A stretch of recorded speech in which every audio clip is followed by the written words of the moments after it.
Z square mall में mock drill, DIG fire service ने जताई संतुष्टि। जेड स्क्वायर मॉल बड़े चौराहे पर DIG fire service Jugal Kishore Tiwari के संरक्षण में chief fire officer Fazalganj Deepak Sharma, अग्निशमन अधिकारी लाटूश रोड कैलाश चंद्र की देखरेख में स्प्रिंकलर ने आग लगाते ही पानी की बौछार शुरू हो गई। इसे देखकर डीआईजी फायर ने संतुष्टि जताई। डीआईजी फायर ने बेसमेंट में जाकर एक एक कोने पर अग्निशमन उपकरणों को देखा। इसके साथ ही जेड स्क्वायर मॉल को 100 में 100 नंबर मिले। अग्निशमन अधिकारी लाटूश रोड कैलाश चंद्र अपने दल बल के साथ मौके पर मौजूद रहे कि चंद्रा ने अग्नि से बचाव के बारे में विस्तार से बताया। इस मॉक ड्रिल में मॉल के तमाम कर्मचारी मौजूद रहे। श्री चंद्रा ने अग्निशमन यंत्रों को कैसे ऑपरेट करना है इसके बारे में भी विस्तृत जानकारी कर्मचारियों को दी। बांसमंडी कानपुर में आग की भीषण ज्वाला से कई कॉम्प्लेक्स जलकर खाक हो गए। रेडीमेड का होलसेल मार्केट लगातार 5 दिन तक जलता रहा। करोड़ों का माल जलकर स्वाहा हो गया। हालांकि इस भीषण आग पर काबू पाने के लिए कई जिलों के फायर के जवान, कानपुर का पूरा प्रशासन, जिलाधिकारी विशाल जी व कानपुर की पुलिस के भी कर्मचारी भारी संख्या में मौजूद रहे। बांसमंडी का यह इलाका कैलाश चंद्र के क्षेत्र में आता है। इस अग्निकांड में कैलाश चंद्र की भूमिका काफी सराहनीय रही। ऐसे जानबाज अधिकारियों को विभाग द्वारा निश्चित तौर पर पदोन्नति कर पुरस्कार देना चाहिए। इसी क्रम में आज किदवई नगर अग्निशमन अधिकारी द्वितीय कामता प्रसाद ने साउथ एक्स मॉल किदवई नगर में मस्जिद का आयोजन किया। उन्होंने दी लोगों को अग्निशमन यंत्रों को चलाने तथा आग लगने की स्थिति पर किस तरह उसका मुकाबला करें इस बारे में विस्तार से समझाया। कामता प्रसाद के साथ मनोज कुमार सहित कई फायर कर्मी वहां मौजूद रहे। इस मॉक ड्रिल में chief fire officer Fazalganj Deepak Sharma ने अधिकारियों और फायरमैनों को शाबाशी देते हुए उनका उत्साहवर्धन किया। इस कार्यक्रम में प्रमुख रूप से La Touche road fire officer Kailash Chandra के अलावा अग्निशमन अधिकारी द्वितीय किदवई नगर कामता प्रसाद के सिंह, अग्निशमन अधिकारी द्वितीय प्रदीप शर्मा, अग्निशमन अधिकारी द्वितीय चालक संजय कुमार, मनोज कुमार चालक, सुदेश कुमार, फायरमैन बादशाह आदि प्रमुख रूप से मौजूद रहे।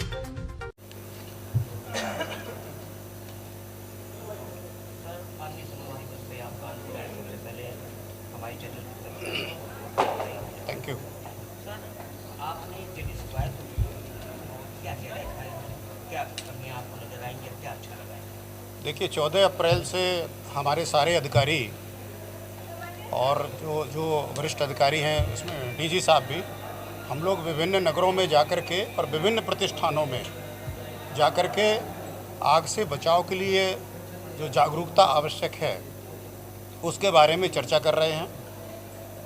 पूरे प्रदेश में इस समय सप्ताह मनाया जा रहा है अग्नि सुरक्षा का, जिसमें पॉम्पलेट बांटना, डेमो प्रदर्शित करना, इक्वेशन ड्रिल कराना और इसके पूर्व भी करीब 13 स्कीम चला करके, जिसमें ये हर सप्ताह 1 या 2 स्कीम के आधार पर निर्देश दिए जाते हैं मुख्यालय से कि आज सारे हॉस्पिटल और नर्सिंग होम में ये कार्रवाई की जाएगी, या आज जितने प्रतिष्ठित उद्योग हैं और कारखाने उस पर कार्रवाई की जाएगी। उसी क्रम में चूँकि कानपुर में एक बहुत बड़ी घटना कुछ दिन पहले यहाँ घटित हुई थी और उस संदर्भ में इस जेड स्क्वायर जो एक हार्ट ऑफ द सिटी में स्थित है और कानपुर का सबसे बड़ा मॉल है, यहाँ की जो अग्नि सुरक्षा व्यवस्था में जो यहाँ के ऑपरेटर्स हैं, ऑपरेटर्स तो सभी लोग लगा लेते हैं, लेकिन वाकई वो काम कर रहे हैं कि नहीं, क्योंकि प्रायः उसकी आवश्यकता नहीं पड़ती है तो ऐसे ही पड़े रहते हैं। तो उसको देखना था कि साहब वो सारा ऑपरेटर्स काम कर रहा है कि नहीं कर रहा। यहाँ जो फायर डिटेक्शन सिस्टम है, जो स्प्रिंकल्स लगे हुए हैं, उसको भी हम लोगों ने एक सेट टेम्परेचर है, कुछ टेम्परेचर पर स्प्रिंकल्स मेल्ट होकर के पानी आता है कि नहीं आता है। आप लोगों में से कुछ लोग शायद उपस्थित हुए होंगे जिन्होंने ये देखा होगा, उसको आग दिखा करके और वो प्रैक्टिकल देखा। क्योंकि कई बार कंपनियां भी, चूँकि इन सब ऑपरेटर्स की ज़रूरत पड़ती नहीं है कि आग लगे और फिर स्प्रिंकल खुले और पानी बरसे, तो इस वजह से कई बार जो घटिया सामान है वो भी सप्लाई कर दिया जाता है। तो वो खर्च तो हो जाता है जो ओनर है उसका, लेकिन आवश्यकता पड़ने पर उसका काम नहीं होता है। तो वो सारी चीज़ें, इसके बाद यहाँ पर जो इमरजेंसी जो गेट्स है वो क्या है कि अगर कोई घटना घटी, लाइट भी चली जाएगी, आपके ये जो सीढ़ियाँ हैं, जो आपकी लिफ्ट है, ये सारी बंद हो जाएंगे, तो आदमी कैसे निकले। तो यहाँ पर पर्याप्त तो जो सीढ़ियों की व्यवस्था है, हर जगह इंडिकेटर्स लगे हुए हैं, मास्क लगे हुए हैं। यहाँ तक कि हम लोगों ने किचन में भी जाकर के देखा, क्योंकि ज़्यादातर आग लगने की संभावना किचन से होती है, आग भड़कने की। वहाँ पर क्या सेफ्टी के इंतज़ाम हैं, तो बहुत ही अच्छे इंतज़ाम किए गए हैं यहाँ पर। और इस निर्देश देना भी था कि जहाँ जहाँ भी जो प्रतिष्ठान है, चाहे छोटे हों या बड़े हों, उन सबको, चूँकि जीवन सबका कीमती है, बहुमूल्य है ये ज़िंदगी, अपनी लाइफ के लिए और उनके प्रतिष्ठान में जो लोग काम करते हैं उनके लाइफ के लिए और जो उनके कस्टमर हैं उनके लिए ये सारी व्यवस्थाएं किया जाना आवश्यक है। जिसका जैसा प्रतिष्ठान है उसके लिए नॉर्म्स अग्निशमन विभाग ने निर्धारित किए हैं। अगर नहीं पता है तो हमारे अधिकारियों से मिलकर के पता किया जा सकता है। जिन प्रतिष्ठानों को फायर का एनओसी चाहिए, एनओसी इसीलिए होती है, एनओसी इस बात की गारंटी नहीं होती है कि आग नहीं लगेगी, लेकिन एनओसी इसलिए होती है कि आप क्या क्या इंतजाम कर करके रखेंगे कि जिससे इनकेस अगर ऐसी घटना घटी तो आप उससे निपट सकते हैं। सर, अभी एक आपने चर्चा हुई जो जानते के सभी लोग हैं, बागवानी में कई टावर जल गए जी, तो उस पर कुछ प्रकाश डाले कि जैसे कानपुर में हमारे यहाँ एक विदेशी गाड़ी खड़ी है, बहुत महंगी गाड़ी है, करोड़ों रुपए में है और वो काम नहीं कर पाई, उस पर क्या कार्रवाई होगी? नहीं, ये सारा संज्ञान माननीय मुख्यमंत्री जी ने बुलवाया था हम लोगों को, हम लोग स्वयं गए थे और उनके संज्ञान में सारी बातें हैं। और लगातार देखिए जो हमने बताया ना कि वियर एंड टीयर, तो ये ऑपरेटर्स है, ये सिस्टम है, ये ज़्यादातर विदेशी गाड़ियां हैं, इटली वगैरह से इनके इंजीनियर्स आते हैं। बीच में कोरोना रहा, उस वजह से 2-2.5 साल तक लोग नहीं आ पाए, सामान भी नहीं आ पाया, वो भी बाहर से आता है।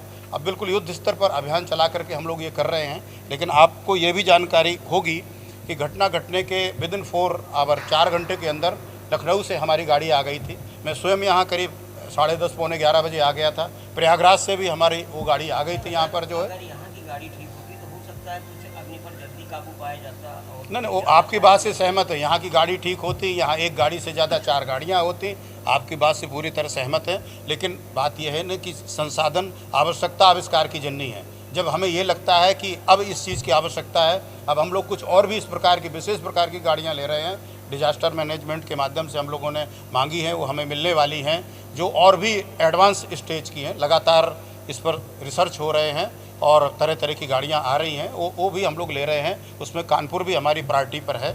शीघ्र ही आपको प्लेटफार्म तो यहाँ का ठीक होगा ही होगा और गाड़ियाँ भी शीघ्र ही मिलेंगी जो है।